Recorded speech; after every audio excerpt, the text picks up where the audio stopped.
Pronto. Então, só avisando vocês que está sendo gravado, né? Até para depois a gente ter esse material que é interessante e está funcionando bem essas gravações. Torcer para a rede, né, funcionar também.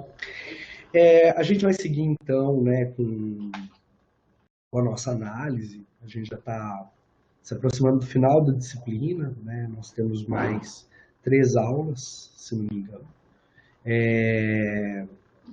Nas 2 próximas a gente fala da Butler e depois a gente entra com o Pat McQueen e encerra o que a gente selecionou sobre teoria do reconhecimento. Obviamente, como vocês devem ter entendido, né, cada um desses autores, cada uma dessas autoras traz uma riqueza imensa de abordagens e tem produções próprias, né? E hoje a gente vai falar de um autor muito importante da filosofia política, que é o Jacques Rancière.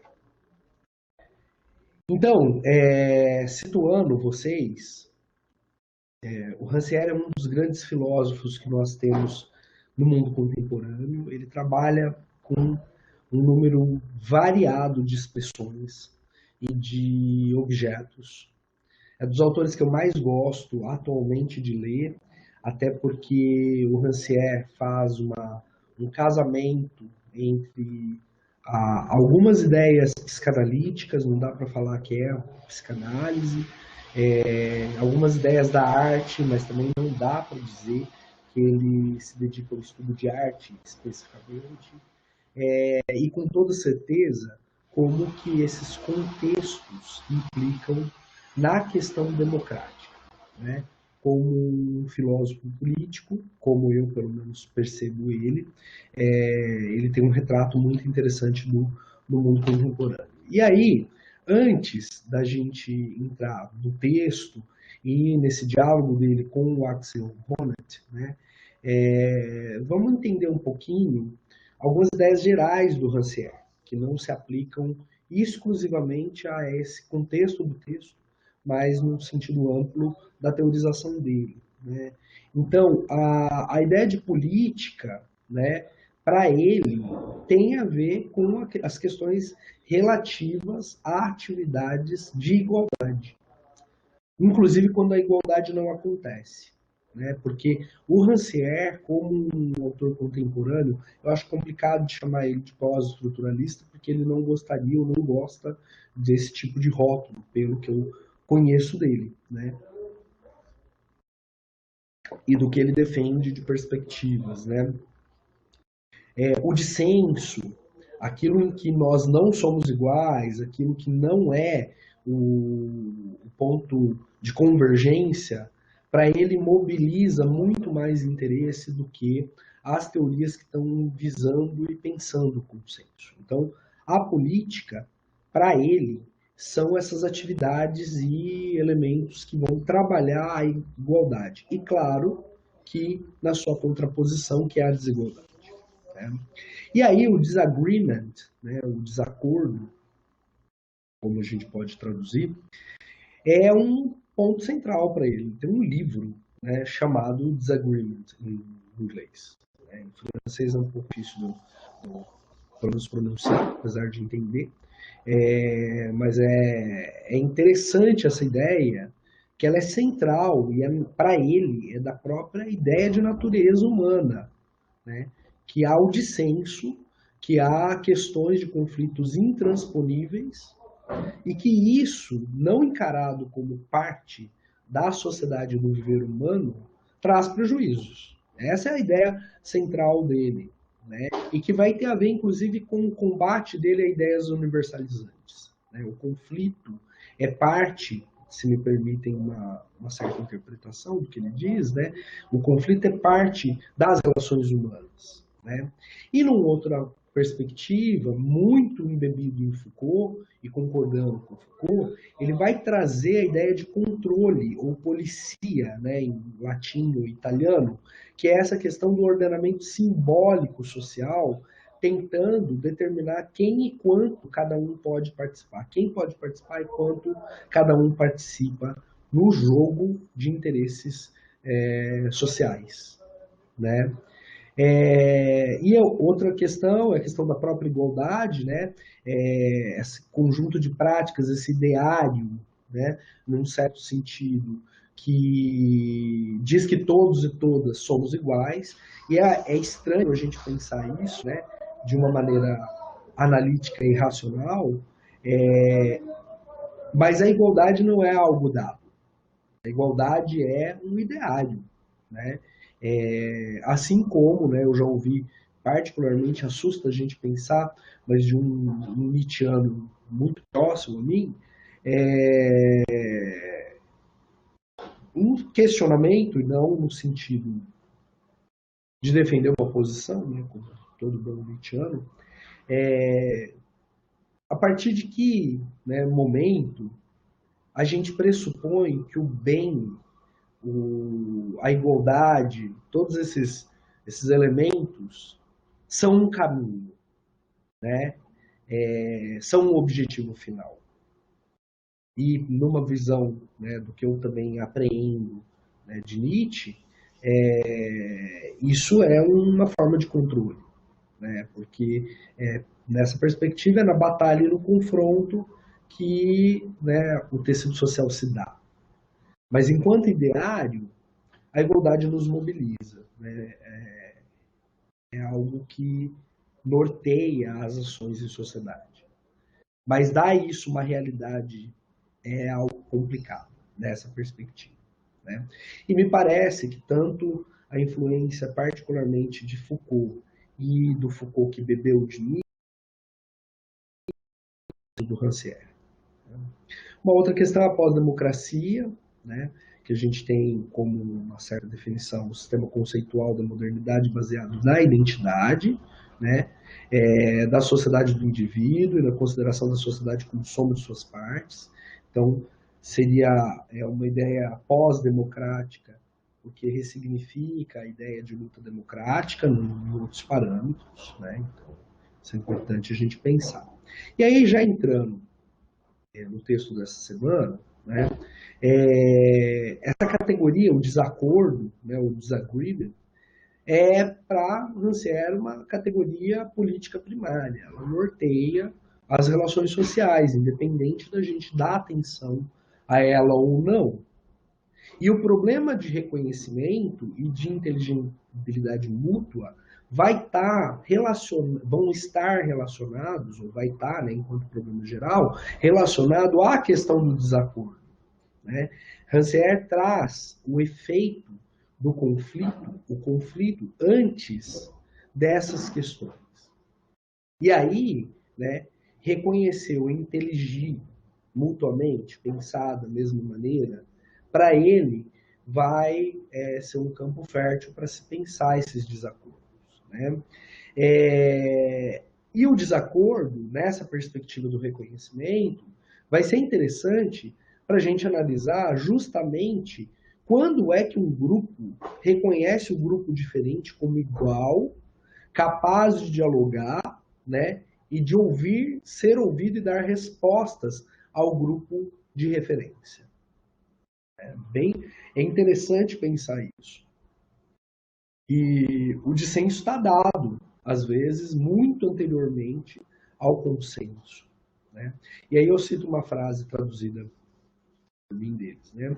Aqueles, faltou um ali, que dizem genericamente que o outro não os compreende, que não há linguagem comum, perdem qualquer base para direitos próprios serem reconhecidos, né? Então, ele propõe, né? A pessoa propõe,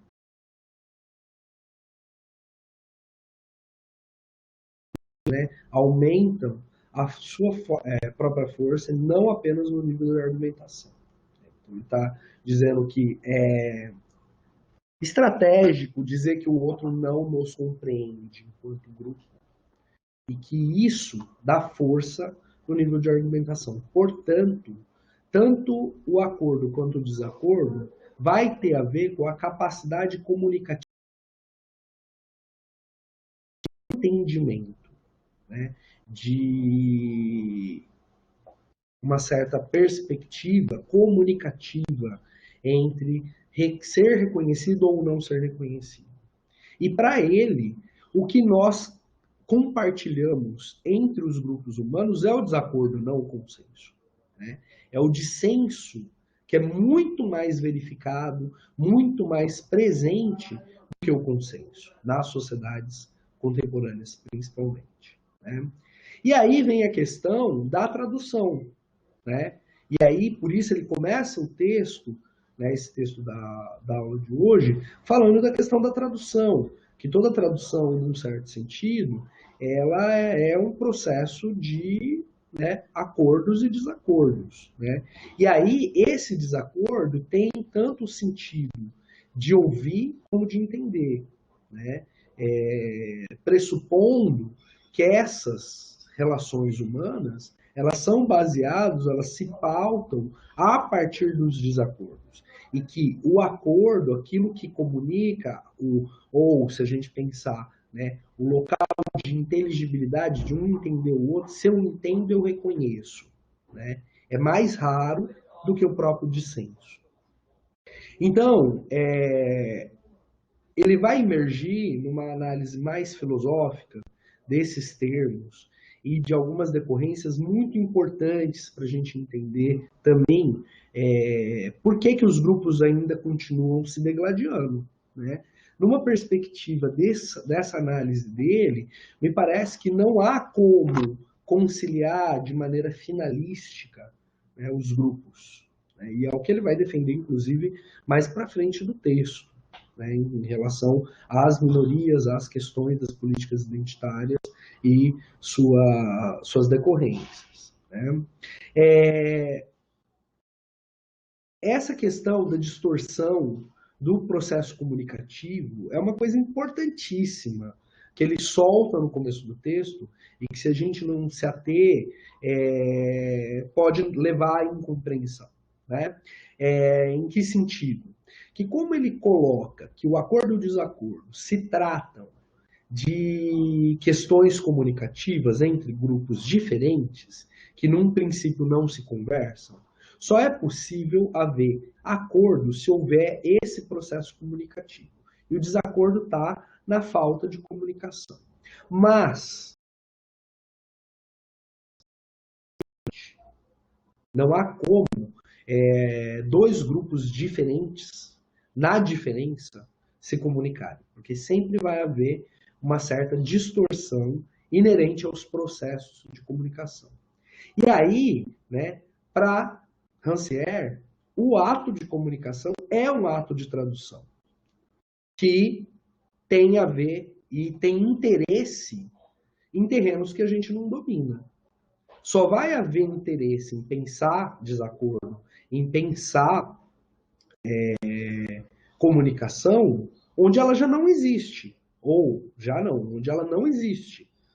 Porque onde ela existe, onde o acordo existe, não há necessidade de pensar essa questão comunicativa, né, como importante. Né?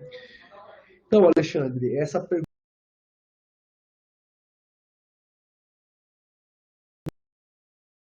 é bem diferente, né?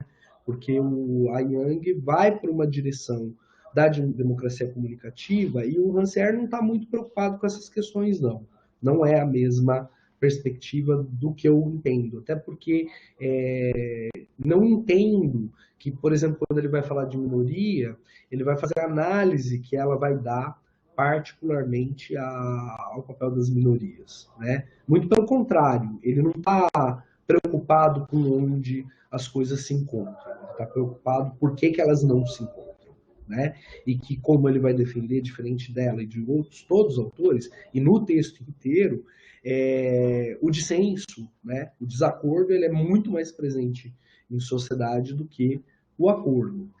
Né? O que vai levar, gente, a essa questão da assimetria. Né? E aí é a frase dele, né? De tradução minha. Levar a distorção e a assimetria em consideração leva a uma forma mais exigente de universalismo, que é um problema para ele, né? Essa ideia do universalismo. Uma regra, uma forma de universalismo que não se limita à regra do jogo, mas designa uma luta permanente para ampliar a forma restrita de universalismo que é a regra do jogo. A invenção de procedimentos que tornam o universal existente, confronta e supera suas limitações. Em que sentido?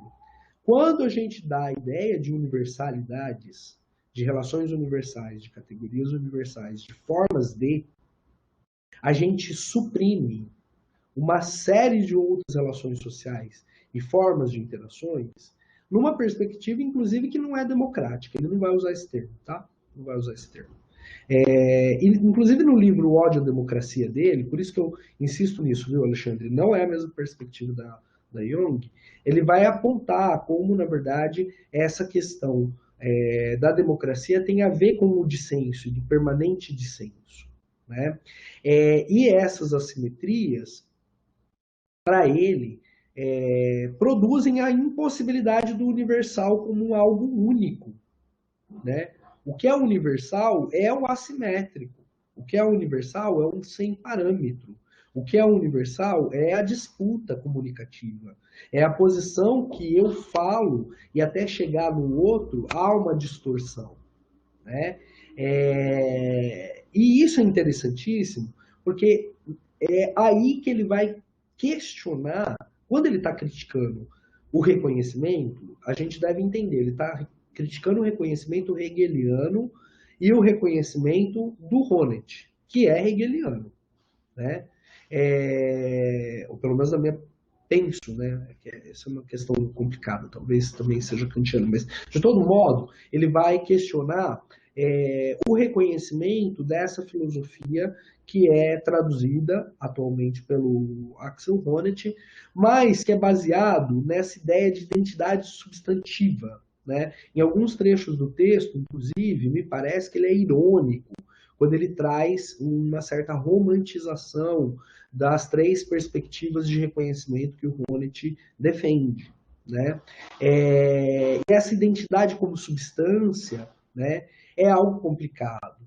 Para ele vai apontar duas questões, né? Que o reconhecimento no Honneth, ele tem a ver com uma coincidência de uma verdadeira percepção com o conhecimento que já possuímos. Então, quando a gente reconhece um lugar, a outra pessoa, a situação, a gente está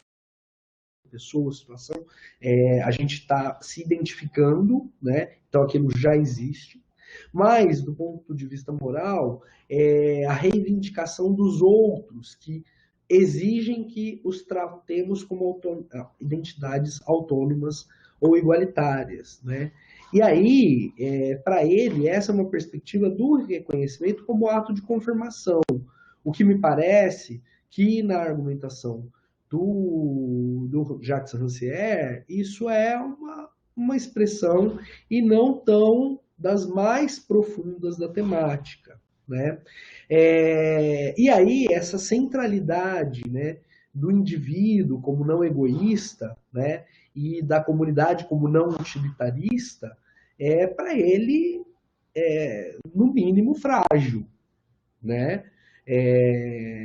Porque o indivíduo vai pensar por si mesmo e o pensamento comunitário, né, se a gente pode traduzir dessa forma, ou de grupo, é um pensamento geralmente utilitário. Né? E ele vai apontar que há alguns exageros, algumas questões que são superestimadas nessa forma de teorização, como a própria ideia de identidade como autonomia. Né? E essa ideia, né, da relação dual, de uma comunidade que protege e ao mesmo tempo, né, defende a utilidade, né, vai ser complicada em termo argumentativo, e a própria ideia de autonomia da pessoa, que é um grande problema para ele dessa teorização do Honneth. Quem de nós é autônomo? É possível autonomia em sociedade? Nós decidimos efetivamente no sentido de decisão, né? Então, para ele, há algumas questões importantes aí, né? E que ele vai trabalhar, por exemplo, esse vínculo que se faz entre, né, os exemplos dados pelo Axel Honneth, né? A ideia, né, trazida particularmente de algumas vertentes, né, da psicologia para análise, né, dos exemplos, podem até se aplicar naquele exemplo em si, mas a extrapolação em nível sociológico fica deficitária, né? E segundo ele, né, conforme essa frase, né, podemos atribuir as mesmas características ao que costumamos chamar de amor, que é, ao contrário, uma questão de eleição, a construção de um objeto de amor, a construção de uma relação singular entre multiplicidade de relações possíveis, né? O amor entre mãe e criança, né? Ele é aplicado, inclusive, à política, a voto, né? Esses questionamentos dele são interessantíssimos, inclusive para a gente pensar, né, o que é que dá base, né, e aí sim na argumentação dele, por trás do reconhecimento. Né? E aí uma outra frase dele, né? O conceito filosófico de reconhecimento enfoca as condições por trás de tal confirmação. Então, para que você tenha reconhecimento, você tem que ter algumas bases anteriores, alguns fenômenos anteriores, algumas manifestações anteriores. Né? Focaliza na configuração de campo em que as coisas, pessoas, situações e argumentos podem ser identificados. Né? Então, eu só reconheço aquilo que já existe, num certo sentido. Não é a confirmação de algo já existente, mas a construção do mundo comum em que as exigências aparecem e são validadas. Né? Então, esse processo é um processo, né, dialogado e situacional, né, em que existências e validações vão acontecendo. Nesse caso, o reconhecimento vem primeiro. É o que nos permite saber, localizar e identificar qualquer coisa em primeiro lugar. No sentido usual, o reconhecimento, portanto, significa eu identifico essa voz, eu entendo o que ela me diz, eu concordo com a sua declaração. E aí ele continua. Mas, em seu significado conceitual, o reconhecimento é sobre algo fundamental. O que exatamente acontece em meu mundo perceptivo, em minha capacidade de dar sentido?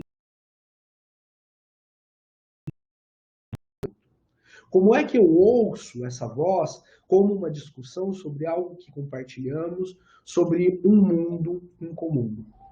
E aquilo que não é comum? É aí que entra o detalhe. É aí que entra para Rancière a grande questão por trás do reconhecimento.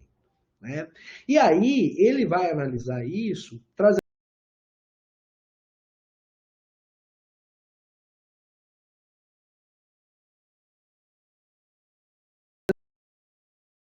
do que uma essência, vai aprofundar como existem assimetria nas relações amorosas, né? Nunca é igual, entre aspas, né? Porque a gente está falando de uma igualdade importante, mas que não é essencialista, né? Mas que a assimetria é característica das relações amorosas. O dissenso, o conflito é característica da vida, né? E aí outras citações dele aqui. Subjetividade é uma questão de operações e essas operações são alterações. Há um devir outro na própria constituição de um outro como objeto de amor. Então não é algo dado. Né? Se ama amando, né? Se me permitem também uma análise minha. Não é algo que está ali, não há uma essência. Né? Apesar do amor romântico, que é o que ele vai atacar, e o que o próprio Proust também vai atacar, num certo sentido. Né? A luta por reconhecimento pode ser entendida, e muitas vezes tem sido entendido, simplesmente como uma demanda feita por um sujeito já constituído para ser reconhecido na sua identidade. Né?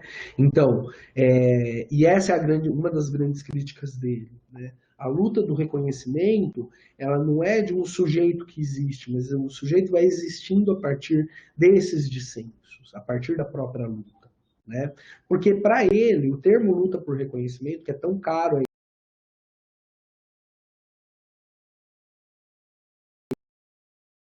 social. Isso num sentido simbólico, mas também num sentido físico. Né? E aí ele vai falar particularmente dos exemplos do escravo na Grécia e do cidadão ativo na Revolução Francesa. Entendam esse dispositivo filosófico que ele traz. Né? Compara duas situações anacrônicas, né? Mas que, no certo sentido, falar, mas, e mais ainda, a capacidade de ser ouvido. O escravo não era ouvido, portanto ele não falava. E o cidadão ativo, diferente do cidadão passivo, tinha uma voz dentro da Revolução Francesa que permitia que o que ele considerasse, e aí na medida de vários critérios, fosse levado em consideração por outros. Né? E aí ele vai entrar numa coisa que é fundamental de ser entendida e que parte dessas críticas que ele traz sobre esse problema da dualidade do reconhecimento. Né? Então ele coloca, o respeito por uma identidade pode, de fato, significar uma declaração de incapacidade, ou seja, se eu estou lutando por reconhecimento da minoria é porque eu sou incapaz frente ao contexto atual. Apesar disso parecer óbvio, gente, tem implicações seríssimas, num sentido de que, em sendo resolvida a questão pela qual, por exemplo, uma minoria luta, a minoria deixa de existir? Se for no campo do discursivo, talvez. E aí é o risco que ele traz à questão das pautas identitárias. Porque a pauta identitária ela só vai ter voz, a pauta das minorias em termos identitários só vai ser ouvida ou dado, pelo menos espaço para luta, na medida da incapacidade, na medida da ausência, na medida do vitimismo, se a gente quiser usar um termo que é bem empregado aqui no Brasil. Né? E quando você deixa de ser vítima? E quando algumas medidas, e eu tenho pensado muito sobre isso no momento contemporâneo, que a gente vê, por exemplo, e até explicando um pouco, né, nas minhas aulas de graduação sobre interseccionalidades, por exemplo, eu usava muito exemplo, a exemplificação de que corpos de pessoas pretas e pardas não apareciam na mídia. E hoje eles estão em quase todas as propagandas. E aí? Quer dizer que então a gente resolveu as questões étnico-raciais? Né? E nesse sentido, quando isso passa a aparecer, como fica? Se eu resolvi a incapacidade, se eu resolvi o dilema. Né? Essa batalha, né, é uma batalha importante de se pensar. Né? Eu quis dizer, Mônica, no sentido da resolução da questão objetiva que é reivindicada. Se eu reivindico que corpos não apareçam na mídia e eles passam a aparecer, eu, entre aspas, resolvi o problema. Mas eu deixei de ser vítima. Essa é a reflexão que o Rancière vai trazer. Né? E aí, não é reconhecimento errôneo, Alexandre, é uma forma de reconhecimento. Vocês, volto a dizer, não moralizem a análise de vocês, errôneo ou não errôneo. Mas é um reconhecimento que vai até um ponto. Né? Não há reconhecimento pleno. Né? É outra coisa, exatamente, Carolina. Se o reconhecimento é suficiente ou não é outra coisa, tá? Mas é macro, tá aparecendo e é uma forma de reconhecimento. O que reverte que é o que ele está questionando. E essa é a questão difícil desse texto especificamente e do Jacques Rancière. Porque ele vai falar que a gente olha demais a busca por consenso, quando na verdade a vida social é de dissenso, é de guerra, é de irresolução das coisas. Né? E eu considero a análise dele muito, muito pertinente. Porque, inclusive, vai dar uma certa resposta a essa questão. Né? Basta colocar corpos pretos nas propagandas? Basta para quê, né? A questão é o que isso mobiliza. Né? O que isso tem de potência e o que isso não dá conta. E aí o não dar conta gera esse processo dinâmico que ele vai dizer ao final do texto. Mas, num certo sentido, ele dá um choque de realidade, principalmente para quem tem um discurso particularmente muito ferrenho em defender questões como se elas fossem de vida ou morte. né? Quantas vezes a gente não viu, infelizmente, pessoas da militância, né, e do movimento LGBT corrigindo mulheres trans nos termos que elas utilizam no cotidiano delas. Sobre transexualidade, inclusive. E pessoas cis ou não binárias, mas, né, de uma certa forma, né, isso é um quadro comum. E isso é uma questão que a gente já vem conversando na aula, né? Adianta tentar usar gênero neutro na fala? Né? Será que essa é realmente a pauta? Né? Será que realmente isso muda o universo? Não, não muda alguma coisa. Então, também não é uma posição para dizer que não se muda, mas não muda na direção pretendida, né? E aí, obviamente, né, isso acaba levando uma ideia, né, da luta de reconhecimento como algo muito mais amplo, que não é buscar o consenso, né, mas sim analisar esses caminhos que não são consensuais. Né? Uma outra frase dele aqui, né? A luta pelo reconhecimento propõe um modelo dinâmico de construção de identidades. Não é mera questão ter uma identidade reconhecida. Como Axel Honneth afirma, a própria luta cria novos recursos, e esses recursos precisam ser reconhecidos. Portanto, há um processo de integração progressiva. De certa forma, o que importa não é a identidade, mas o enriquecimento e a ampliação da identidade. Agregar novas capacidades, novas competências. Essas qualidades ou capacidades não são reconhecidas e isso inicia uma nova luta, é inerente a um princípio de movimento. O Rancière não me parece que defende que há um lugar a ser chegado.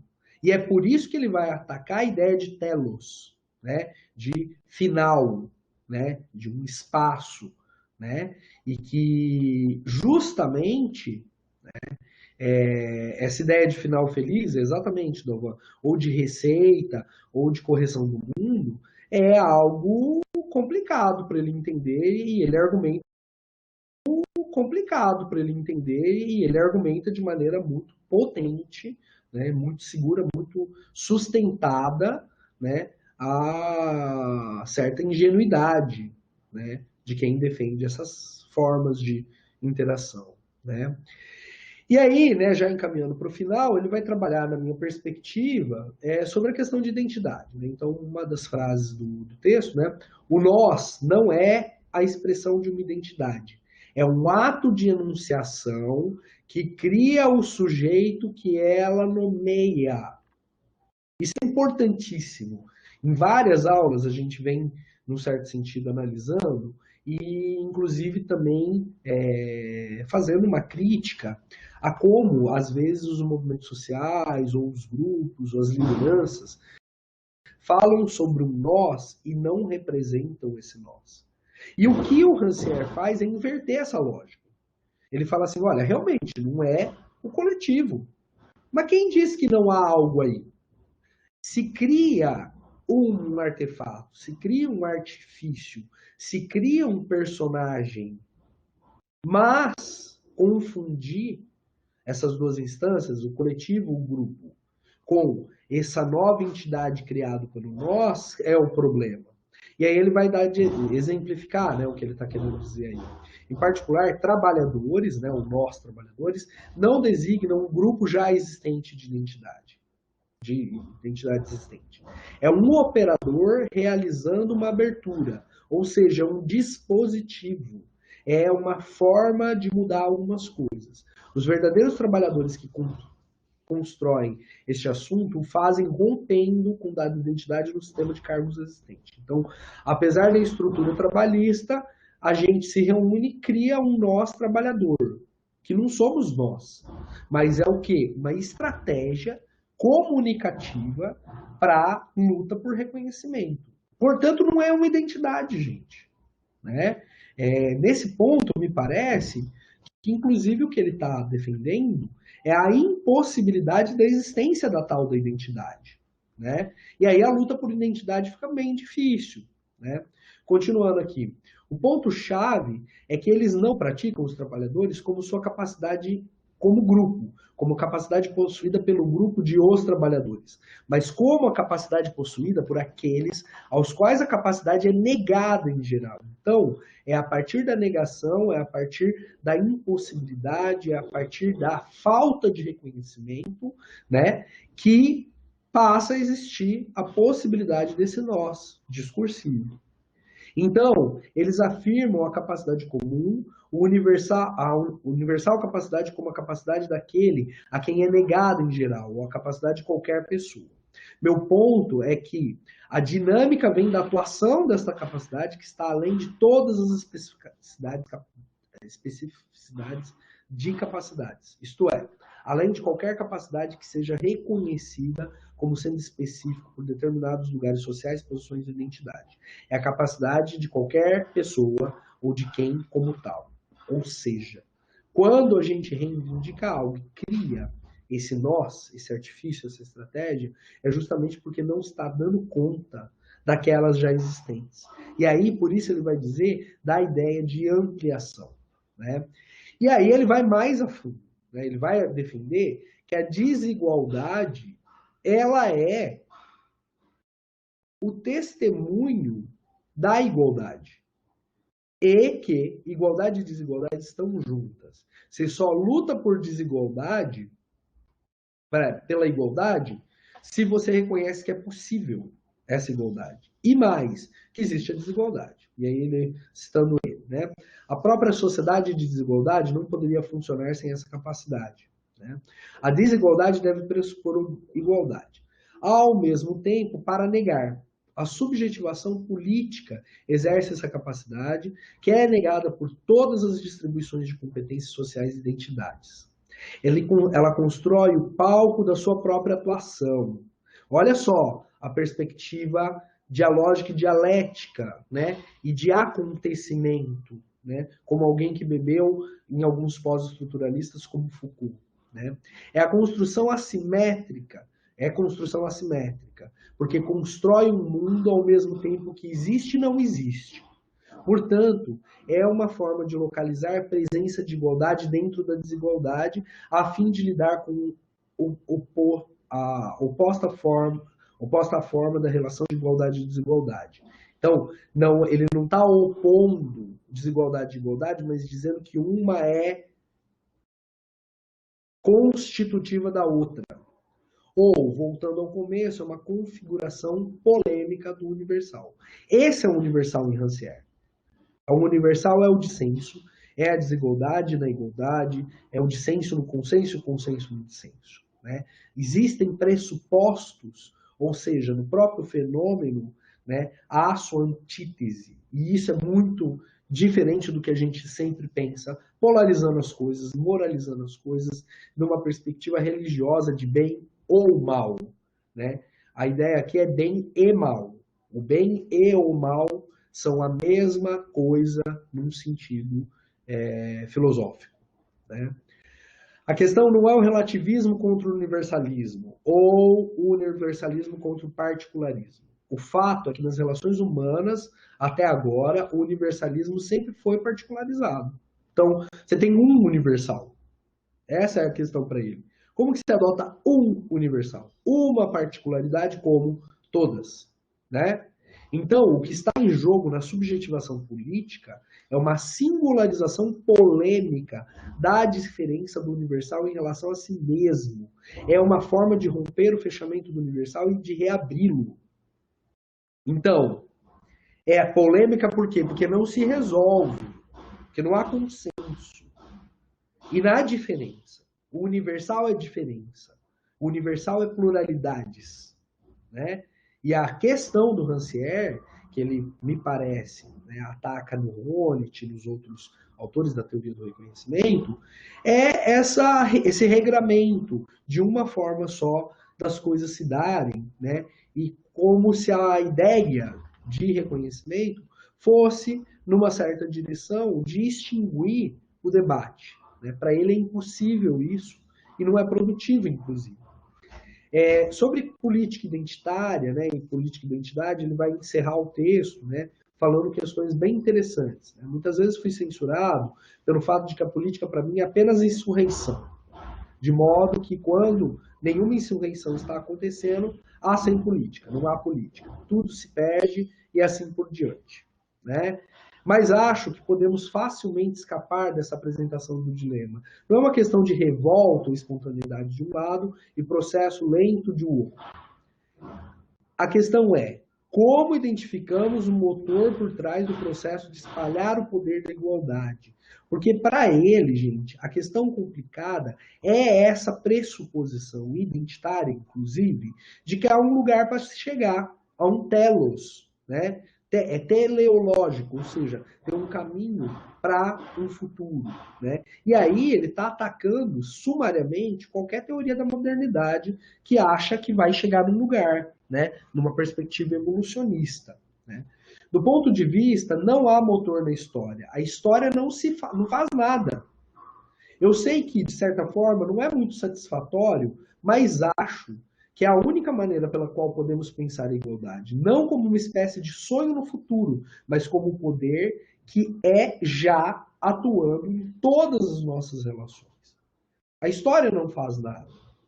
O conflito é inerente.